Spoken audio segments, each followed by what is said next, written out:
법문 들으시는 모든 분들이 재앙은 소멸하고 소원은 성취해서 부처님 전에 복 많이 지으시기를 바로 원드립니다. 오늘 말씀드릴 것은 역시 건강한 사회인이 되는 건강경 해설입니다마는 건강경 제11분의 내용을 가지고 이 11분의 내용이 어떻게 응용을 해서 건강한 사회인이 되는가, 즉 건강경의 현실적인 응용, 건강한 사회인이 되는 길로의 응용, 이런 얘기를 말씀드려보고자 합니다. 그런데 이 건강경 11분을 읽어보신 분들은 아시겠습니다만은 건강경 11분의 내용은 간추려서 건강경 수지독송하는 공덕은 대단히 크다. 바로 부처가 되는 공덕과 비견할 수 있을 만큼 대단히 크다. 이런 내용으로 요약되고 있습니다.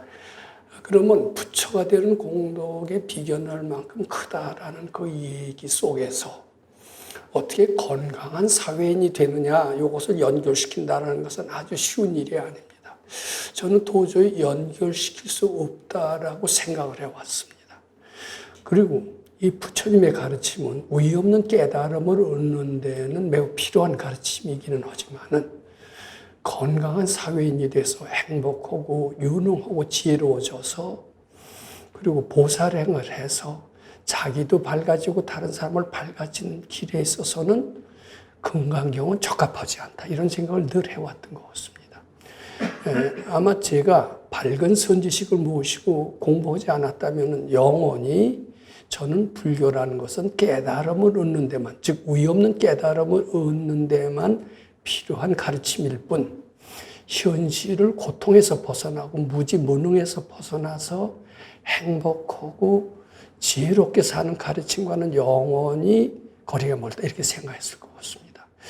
자, 그러면은 특히 건강경 11분이야말로 건강한 사회인이 되는 그 길과는 전혀 거리가 먼 것처럼 보이는데 어째서 건강한 사회인이 되는 길로서 길에 접목을 시킬 수 있느냐. 오늘 그 얘기를 말씀드리고자 합니다. 근데 이 얘기를 말씀드리기 위해서 부처님께서 49년 설법했다고 그래요. 요거 불교 학자들도 그렇게 얘기를 하고 그래서 45년 동안 설법했다라는 그런 말을 하는 분들도 있지만 대개는 49년 설법했다는 것이 통설로 되어 있습니다.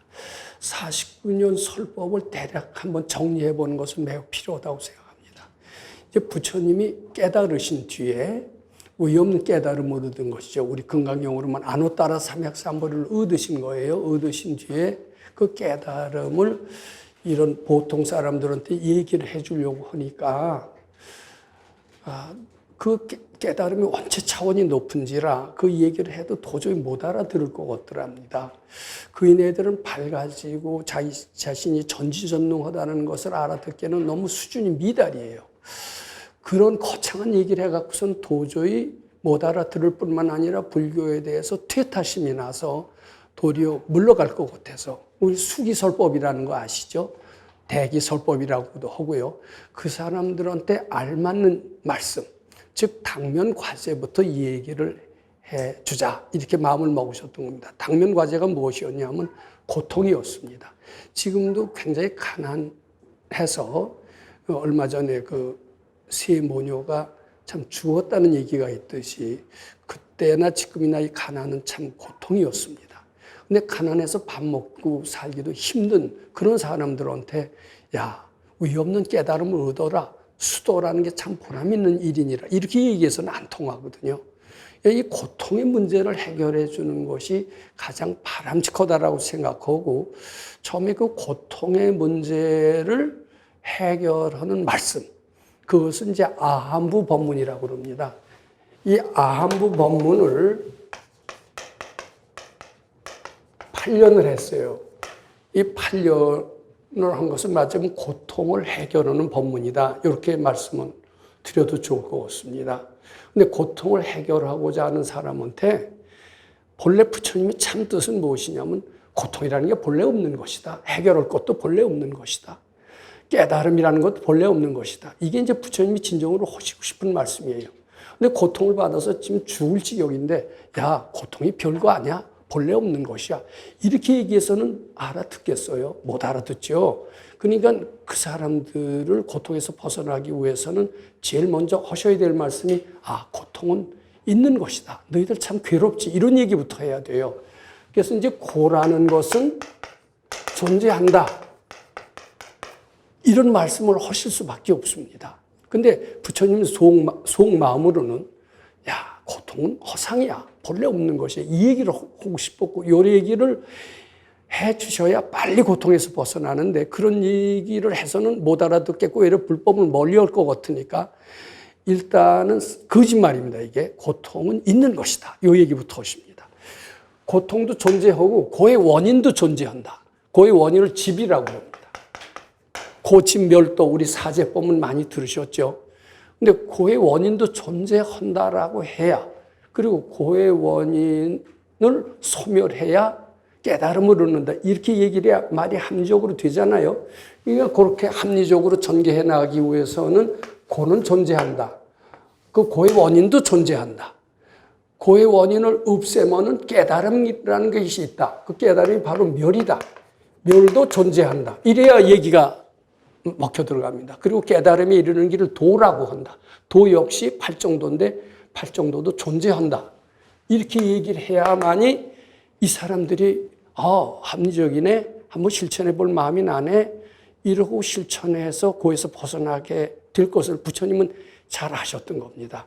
그래서 일단은 부처님이 보시기엔 고도 존재하지 않고 집도 존재하지 않고 멸도 존재하지 않고 도도 존재하지 않지만은 일부러 정말 거짓말을 하신 거예요. 거짓말을 하시면서 부처님의 가르침을 하나하나 끌어들였습니다. 요거 말씀하시는 게 바로 12년이라고 그리고 요 12년을 아함부 법문이라고 얘기를 합니다. 근데 이 아함부 법문을 말씀하심으로써 이 사람들은 상당히 높은 경지에 이르렀습니다. 근데 개 중에는 천차만별이었어요.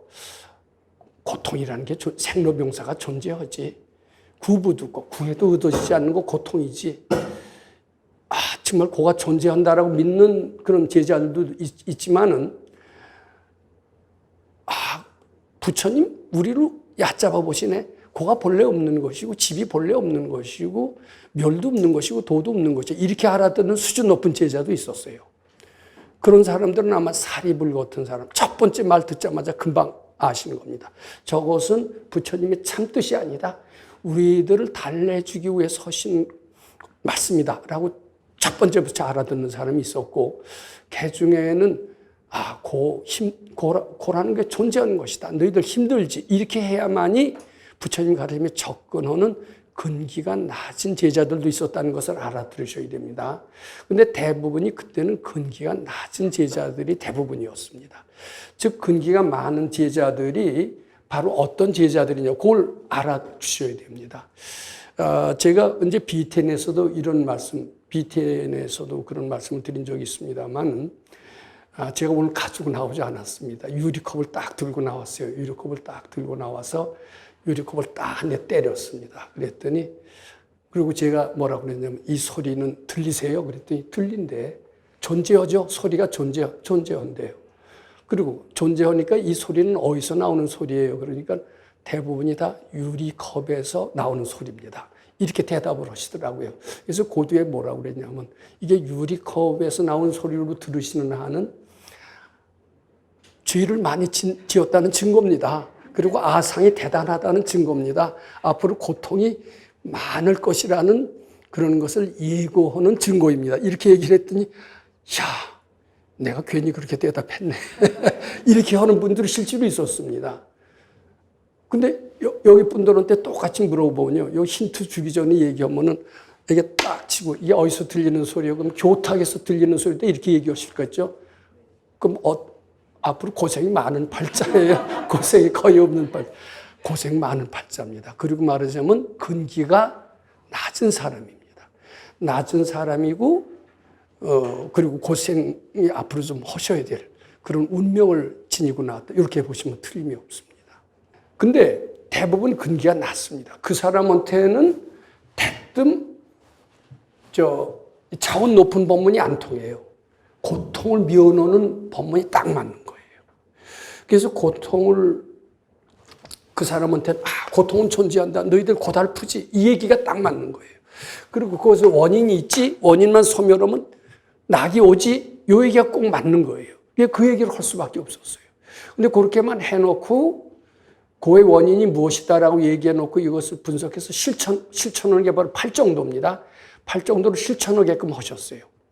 실천하게끔 하셨을 땐 다시 말씀드리면 고도 존재한다. 고의 원인도 존재한다. 고가 없어진 것도 존재한다. 고가 없어지는 길로 가는 것이 팔정도다. 이 얘기를 꼭 하실 수밖에 없었고 달래주시려고 했던 거예요. 그러면서 팔정도를 실천해라. 이렇게 애욕을 벗어나라. 이렇게 가르치셨습니다.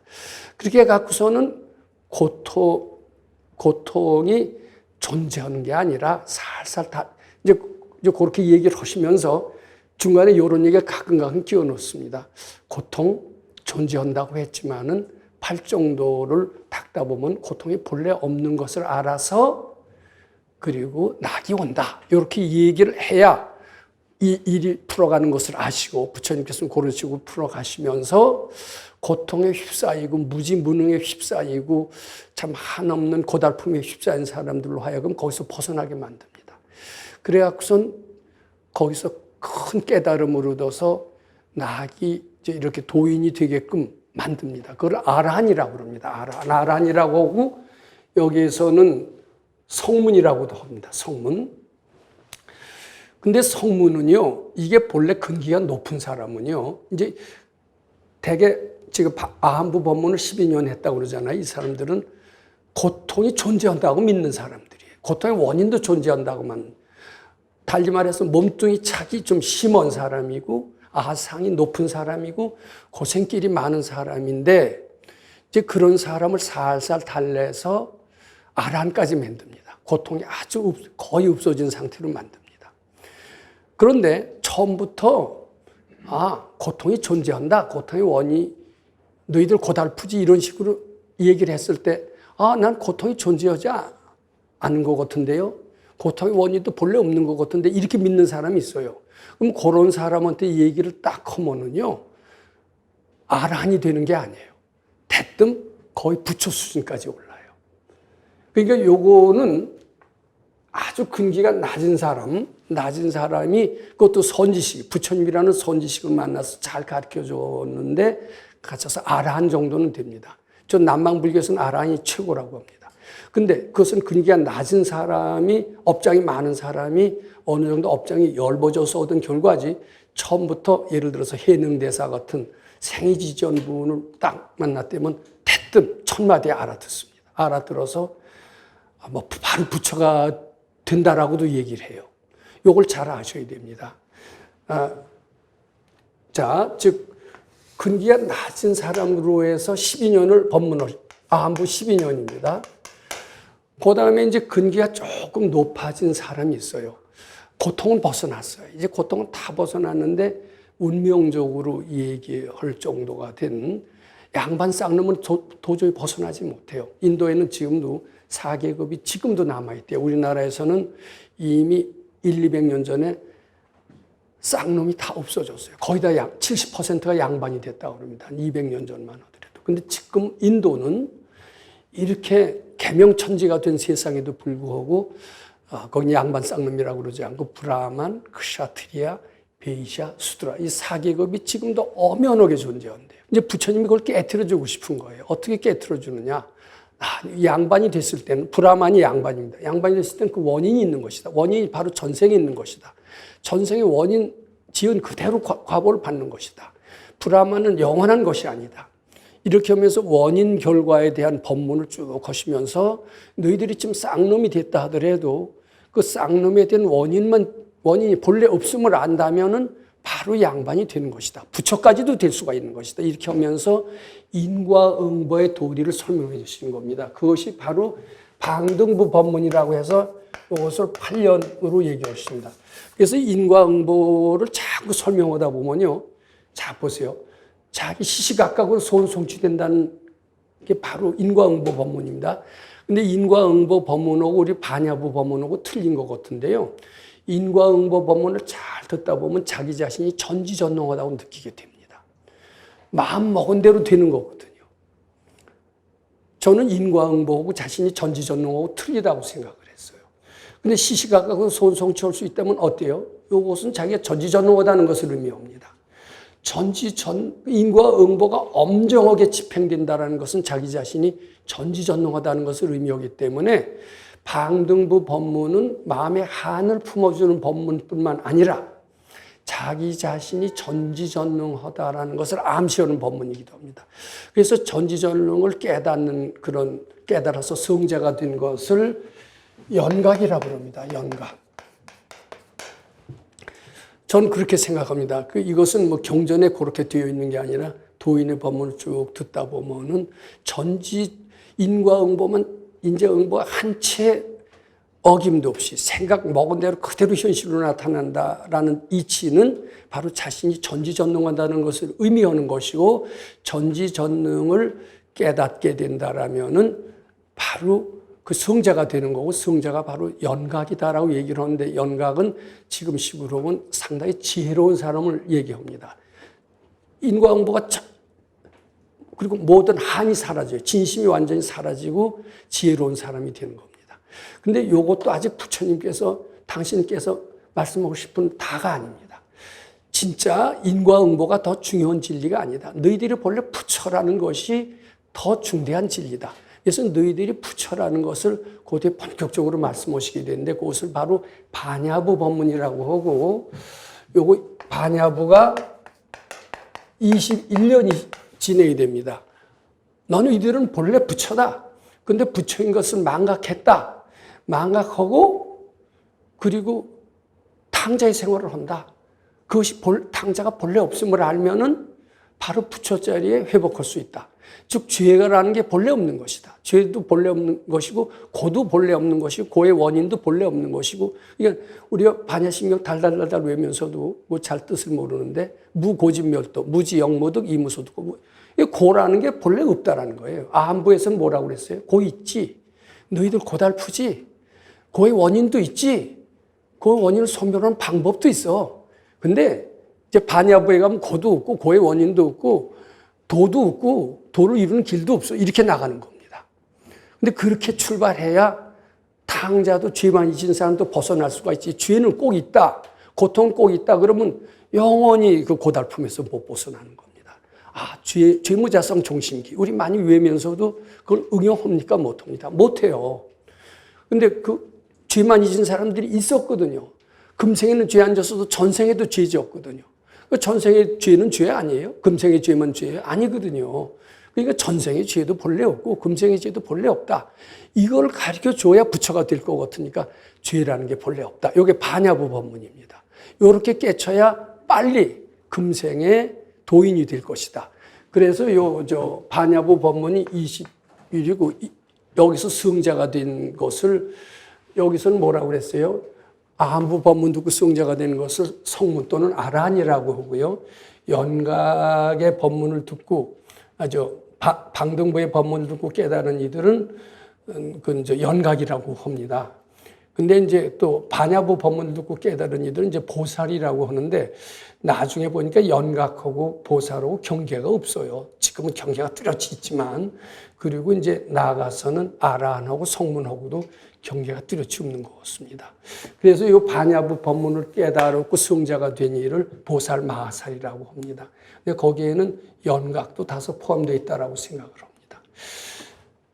그리고서 이제 결론적으로 이제 부처님이 하신 말씀 다 하셨어요. 마음 닦아 밝아지는 겁니다. 그리고 죄는 본래 없는 것입니다. 나와 부처는 둘이 아닙니다. 이런 법문이 바로 반야부 법문이면서, 그렇게 되니까 너희들은 부처가 된다. 심지어는 천하의 악인인 제바다타까지도 부처가 된다. 이런 말씀을 하셨어요.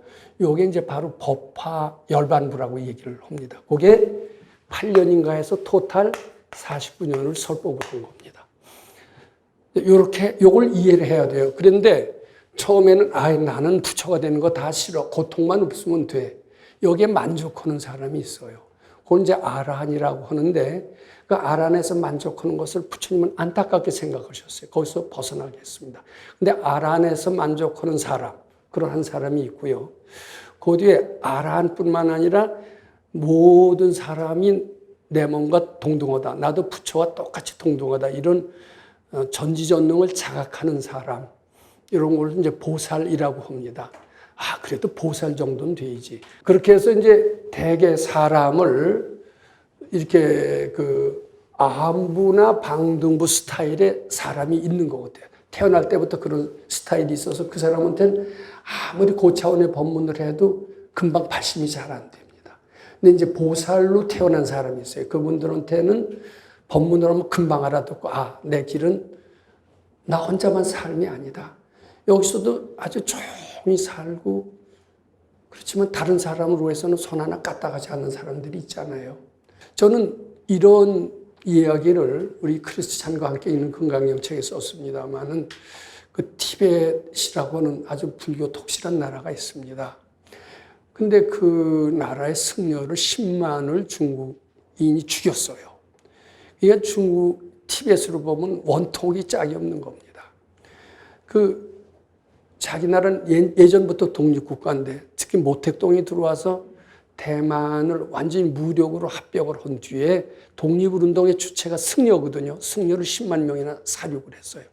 그리고 그 승려들의 가족들을 다 깜빵에 가뒀습니다.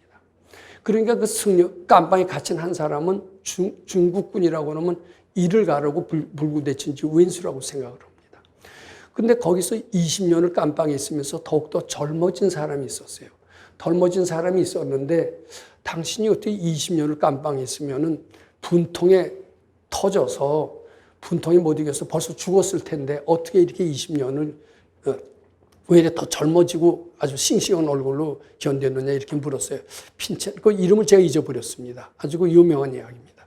그랬더니 그이는 나를 괴롭게 해준 그 중국군은 나로 하여금 진심이 있음을 깨우치게 해준 은인이다. 내가 그이를 은인으로 생각하기 때문에 나는 병들지 않았고 늙지 않았고 그리고 이렇게 더욱더 젊어졌다. 이런 얘기를 합니다. 즉 원수를 사랑하라는 예수의 가르침을 그대로 실천한 겁니다. 그랬더니 우리나라의 큰 스님이요. 그 책을 읽으셨나 봐요. 읽으시고 나는 도저히 그렇게 못하겠는데 그 스님이 양심적이에요. 굉장히 유명한 스님입니다. 저는 티벳에 한번 가봤습니다만 가서 어떤 스님을 모시고 법문을 청해 들은 적이 있었습니다. 많은 사람들이 질문을 했어요. 어떻게 하면 제 소원을 이루리까? 다 다른 사람들이 그런 질문을 했던 것 같습니다. 티벳의 스님한테. 그랬더니 티벳의 스님은 금강경 7독을 하면 소원이 이루어진다. 이런 얘기 안 하더라고요. 모든 사람을 자기 몸처럼 생각하신 줄 아십시오. 그러면서 질문에 대한 대답을 다른 식으로 방향을 돌렸다는 것을 지금도 생생히 기억하면서 저는 아주 부끄럽기 짝이 없었습니다. 우리 금강경 헌데는 도반들을 모시고 티벳에 갔는데 티벳의 스님한테 완전히 우리가 얼마나 대승을 한다고 그러고 이렇게 하는데 티벳의 스님한테 망신을 당했던 적이 있습니다. 그런 정도로 고통이 바로 재앙이 바로 축복이다라는 것을 둘이 아닌 가르침이죠. 그것을 티벳 사람들은 벌써 실천을 했고 그것을 고통으로 받아들이지 않는다는 그 차원 높은 불교를 하고 있었고 정말 대승불교를 하고 있었다는 것을 보고 저는 아주 부끄럽기 짝이 없었던 벌써 한 10여 년 전에 제가 티벳에 갔었습니다만은 사실 점치러 갔죠. 그 유명한 포춘 텔러라고 그러죠. 티벳에 가면 영적인 사람이 많다. 점도 영판으로 점친다. 영판, 포춘 텔러가 모르겠어요. 영어로 포춘 텔러래요. 포춘 텔러를 불러주십시오 했더니 포춘 텔러를 불러서 점을 치는 얘기를 하는 게 아니라 마음 닦아라. 이렇게 얘기를 하니까 우리가 마음 닦는다고 백 선생님의 가르침을 표방하는 우리가 굉장히 부끄럽기 짝이 없던 이제 그런 것을 제 기억을 합니다. 티벳 불교는 굉장히 차원 높은 불교고 진짜 거기야말로 대승불교라는 것을 느꼈습니다. 자, 그런 사람들한테 해주신 법문이 바로 반야부 법문이에요. 그리고 요런 것에 익숙한 사람들이 있어요. 그런 사람들은 금방 알아들으면 차원 높은 불교를 실천한다 이렇게 봐야 됩니다. 그러면 이것이 제가 지금 49년 동안 부처님께서 어떤 설법을 하셨느냐 요것을 일단 말씀드리는 게 좋고 그 부처님의 설법은 수기설법이라고 말씀드렸듯이 그 사람이 알맞는 이야기만 합니다. 즉 근기가 낮은 사람한테는 고는 존재한다 이렇게 얘기를 하십니다. 그리고 근기가 높은 사람한테는 알아들을 수 있으면 고는 본래 존재하지 않는다 이렇게 얘기를 합니다. 근기가 낮은 사람은 딱 소리를 듣고 어디서 나느냐 했을 때 교탁에서 나는 소리다 이렇게 알아들으면 근기가 낮은 사람이고 그런 사람한테는 고는 존재한다 이렇게 얘기를 해야만이 따라오게끔 되셔서 그런 법문을 하신다 이런 얘기를 들었습니다. 근데 이렇게 딱 듣고 이거 내 소리다라고 하는 사람은 근기가 높은 사람이고 이 사람은 한마디만 척 해도 바로 최고의 경지까지 이르른다 이렇게 일단 이해하셔야 됩니다. 이 사람이 다 같이 부처님의 성품을 가지고 있는 것은 동일하지만 죄 지은 업보 업장의 차이에 따라서 근기가 낮은 사람도 생기고 높은 사람도 생긴다. 이것을 일단 알아들으셔야 금강경 11분의 법문이 좀 더 잘 제가 해석을 해도 실감나게 알아들릴 수 있지 않을까 이렇게 생각을 합니다. 자, 우선 그렇게 하고 오늘 세 종류의 사람이 있다라고 얘기를 했습니다. 이 세 종류의 사람은 어떤 사람이냐? 이제 한마디로 말해서 이게 딱 쳤을 때 이게 교탁에서 나는 사람이다 하면 근기가 낮은 사람이고 지업이 높은 사람이고 이렇게 의미하면 됩니다. 그리고 이게 딱 쳤을 때 내 소리다 하는 사람은 대승자여 최상승자다 이렇게 보시면 됩니다. 아까 얘기한 티벳의 큰 스님은 아마 대승자가 되고 최상승자가 될 겁니다. 그리고 이 딱 소리가 났을 때 분별이 쉬었을 때 내 소리처럼 들리다가 분별이 쉬지 않았을 땐 교탁에서 나는 소리로 들리는 사람이 있어요. 그 사람은 지업이 반쯤 소멸된 사람이다. 이렇게 이해하시면 됩니다. 자, 일단 그렇게 한 뒤에 요거 이해하신 뒤에 금강경 15분으로 들어가는 게 매우 합리적인 방법입니다. 그런 서론을 얘기 안 하고 대뜸 11분 글자 해석만 해서는 전혀 엉뚱한 얘기가 됩니다. 자, 이제 금강경 11분이 어떻게 되어졌냐 하면은 질문지 이렇게 돼요. 여항하중 소유사수 쭉 이렇게 나갑니다. 제가 책을 보고 말씀드리겠습니다. 수보리야 여항하중 소유사수 여시사등 항하를 어이오나오 시제항하사가 영의 다보아 이렇게 부처님이 묻습니다. 그랬더니 수보리언하되 수보리언하되 심단이다 세존아 단제항하도 상다무수온 하왕기살이니까 요거 저는 그냥 글자 그대로 해석했더니 이게 무슨 아무런 부처님이 주신 메시지가 없는 것 같았었어요. 근데 이제 금강경 참 오래 했습니다. 조금 아는 듯 하면서 해석도 해보고 전혀 모르는 듯 하면서 해석을 해봤는데 참 이게 큰 뜻이 없는 걸로 알았어요.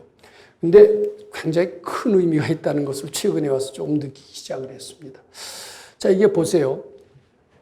항하, 간지스강입니다. 간지스강이 모래.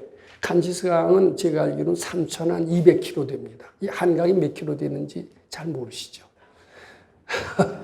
한강은 한 50km 됩니다. 이 한강보다 6배나 큰 강이니까 길이가 저도 정확한 건 몰라요. 근데 국민학교 때 지리를 좀 했거든요. 국민학교 실력으로 그러시면 돼요. 근데 한강보다 6배나 기니까 굉장히 큰 강입니다. 그럼 한강에 모래수가 많다면 간지스강의 모래는 더 많죠. 그럼 모래가 많으냐? 이렇게 물으셨어요. 그럼 당연히 똑똑한 학생일수록 모래가 많습니다. 정확히 1 곱하기 10에 10승입니다. 뭐 이렇게 대답하는 그럼 부처님이 뭐라고 하시면 틀렸다. 이렇게 됐던 얘기하실 거예요. 근데 모래가 많으냐 이렇게 물었더니 많습니다라고 얘기했죠.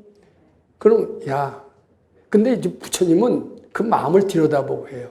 너 분별이 있지? 아직 분별. 근데 그게 이제 수보리 보살님하고 대화가 아니라 모든 사람들이 알아들으라고 하는 대화입니다. 이 부처님은 단순히 부처님과 수보리의 문답이라고 생각하시면 안 돼요. 부처님과 수보리의 문답을 통해서 모든 사람을 일깨워주는 법문이다. 밝아지도록 일깨워주는 법문이다. 이렇게 이해하셔야 됩니다. 그러니까 간지상에 있는 모래수 많지. 그리고 또 뭐라고 물으셨냐면은 그 모래수만큼 간지스강의 모래는 더 많지. 이제 두 가지를 물으셨어요. 모래수 많다. 모래수 우선 상상이 돼야 안 돼요. 부처님이라면 상상이 안 됩니다. 허상이니까 상상이 안 돼요. 상상이 된다라고 하면 벌써 이거 중생의 이게 딱 벌써 네 수준 어느 정도 말하는 거 보면 그 수준을 금방 아세요. 근데 우리는 상상이 되잖아요. 그럼 너는 벌써 허상이 뭔지는 모르는구나. 이게 들어가고요. 이제 모래수 많다라는 뜻에서 수보리 보살의 정도도 알지만은 이제 그건 수보리 보살의 정도라는 게 아니라 모든 중생들을 법문을 이해하기 위해서 하는 겁니다. 그 다음에 간지스강의 모래수가 10의 백승이라고 칩시다. 그것에 또 모래수라면 10의 백승 해서 10의 200승이 됩니다. 이게 굉장히 많은데, 자, 이 얘기를 또 물으셨어요. 간지스강의 모래수 많지? 간지스강의 모래수만큼의 간지스강의 모래는 더 많지? 이렇게 됩니다. 그럼 모제수 많다. 이걸 보통 사람들은 팩트로 봅니다. 그리고 10의 백승 곱하기 10의 백승, 10의 200승 역시 과학적이요, 합리적이요, 팩트로 봅니다. 그렇죠? 눈에 띄는 사실, 그런 사람을 과학자라고 그러고 똑똑하다고 그러고 세상에서는 그렇게 얘기합니다. 그리고 그것이 진리라고까지 얘기를 합니다. 이런 사람은 마치 얘 딱 쳤을 때 교탁에서 나온 소리라고 대답하는 거가 똑같아요, 안 똑같아요? 이걸 팩트라고 하면 이런 사람은 업장이 많은 사람이고 종소리를 종에서 나온 소리라고 보는 거고 죄가 많은 진 사람이다라고 얘기하고 이런 사람한테는 아무리 부처님이 해도 최고로 해봐야 인격자밖에 안 되는 사람이다. 이런 뜻이 이 안에 포함되어 있습니다. 그런데 이런 뜻이 포함되어 있다라고 우리가 생각합니까? 못합니까? 요에서는 생각 못해요. 저도 완전히 생각 못했어요. 근데 도인의 법문 쭉 듣고 보니까 이거 벌써 팩트라고 생각하는 사람은 고생길이 혼어다. 이런 뜻이 포함되어 있고요. 그리고 아직은 업장이 많은 사람이다. 이런 뜻이 포함되어 있습니다.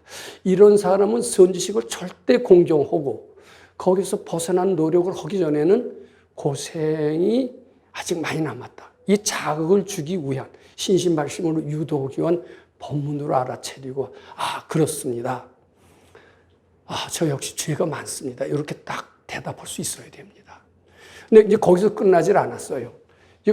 이제 이 사람은 어떤 사람이 종소리로 들리는 사람이고요. 몸뚱이 장이 심한 사람이고, 고지식하고 합리적인 사람이고. 그래서 이 소위 과학자들이요. 노벨상 받은 과학자들은 불교의 진리를 모를 수밖에 없어요. 그 뒤에, 근데 이 사람이 다양히 양심적이고 그렇죠. 선지식을 만나서 잘 닦으면은 인격자는 되는 사람입니다. 이제 선지식을 반드시 만나야 돼요. 그걸 성문승이라고 합니다. 그 다음에 이제 두 번째 구절을 잘 보세요. 두 번째 구절은 의미가 굉장히 더 깊습니다. 야규 선남자선이 두 번째요. 수보리 아금의 실언으로 고요하노니 야규 선남자선 여인이 질보만이 수왕하 사수삼천대천세계 이용보시하면 득복이 다부하. 수보리야 내가 실언으로 너에게 얘기하노니 이 닦는 남자나 여자들이 이 가득 찬 모래수만큼의 3천대천세 거기다 곱하기 3천대천세면 더 많겠죠. 거기에 가득 찬 칠보 굉장히 양이 많겠죠. 그걸로 보시려면 득복이 다부하. 근데 보시려면 손해입니까? 복이 생긴다고 생각합니까?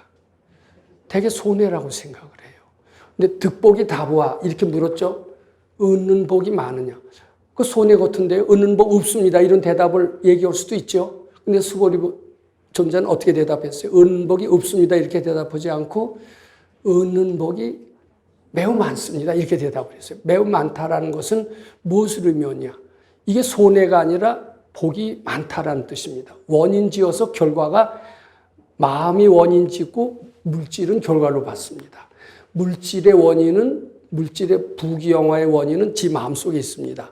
이게 상당히 지혜로운 판단이 아니에요. 이게 굉장히 지혜로운 판단입니다.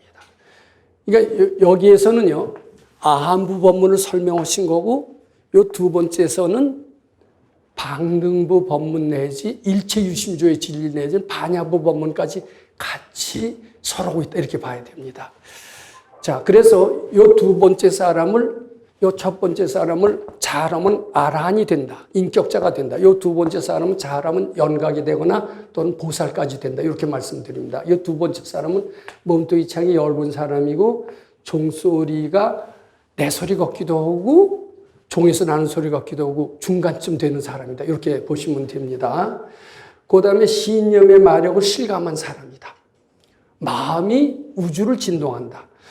성경에도 그러잖아요. 신념이 계자씨만큼 있어도 뭐 이 산을 저 산에 옮길 정도로 그런 위력을 발휘한다. 그것을 실감하는 사람이기 전에는 보시가 복이 되돌아온다. 콩 하나를 좋은 일을 한 가지 하면 100가지의 좋은 일이 되돌아온다는 것을 이해하는 거 쉽지가 않아요. 상당히 지혜가 있는 사람. 근데 수보리 존장 그 대답했으니까 요런 데서 즉 방등부나 반야보 반문을 상당히 이해한 사람으로 보면 됩니다. 그래서 이 사람은 선지식을 만나서 수도면은 상당히 지혜로운 사람. 즉 연각이 되거나 또는 보살같이 큰 그릇이 된다. 이렇게 말씀드리고자 합니다. 시간이 다 돼서 이제 합니다. 근데 제일 나중에 이게 중요해요. 불고 수보리 하사대 뭐라고 했냐면 약 선남자 선여인이 어차경 중에 내지수지 사국에 등하여 위타인 사람은 2차 복덕은 승전 복덕하리라. 이게 굉장히 중요합니다. 이게 처음에 이 사람들한테는 어땠어요? 고라는 건 있다. 고의 원인도 있다. 고가 없어진 그 열반도 있다. 거기 가는 도도 있다. 있다로 했어요. 그리고 여기에서는 밖에 있는 것은 다 없고 마음이 원인이다.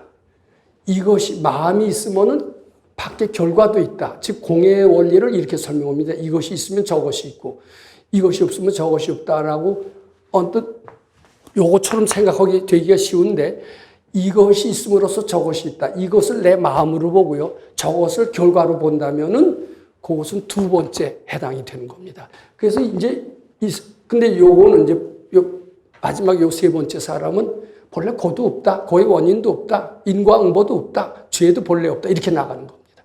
그래야 바로 부처님 세계로 들어가고 이것을 일승 또는 일부승의 사람이다라고 얘기를 합니다.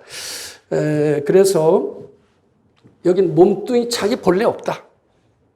나는 세상 사람들이 양심적으로 살면 손해다 하는데 양심적으로 살수록 더 잘 된다. 이렇게 보는 사람들입니다. 그 다음에 주경야선 가행정진을 하는 사람이다. 주경야선에서 잠이 없는 것을 깨칩니다. 근데 잠이 본래 없다라는 것을 깨쳐야 주경야선 가행정진이 잘 되지. 잠 때문에 지겹다. 뭐 이런 사람이 있어요. 칠독이 지겹다.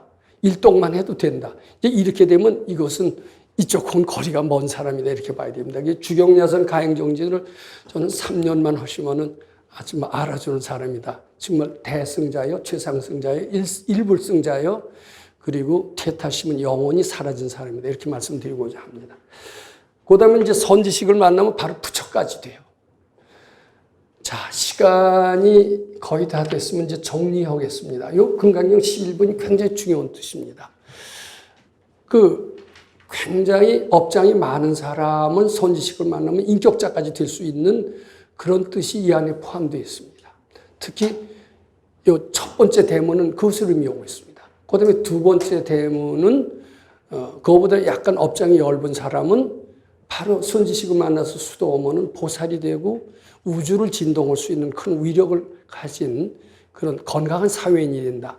이런 뜻이 포함되어 있습니다. 마지막으로 본래 업장이라는 것도 없고 지업이라는 것도 본래 없고 해결해야 될 것도 본래 없는 사람. 그것이 금강경을 수지 내지 사국에 등하는 사람입니다. 그 사람들이 선지식을 만나면 바로 부처까지 된다. 이런 뜻이 포함되어 있음으로써 사람들로 하여금 지업이 많은 사람을 희망에 갖게 하고 지업이 적은 사람은 부처까지 되게 한다라는 그런 아주 고귀한 메시지를 던져주는 훌륭한 법문이다. 이렇게 생각을 합니다. 감사드립니다.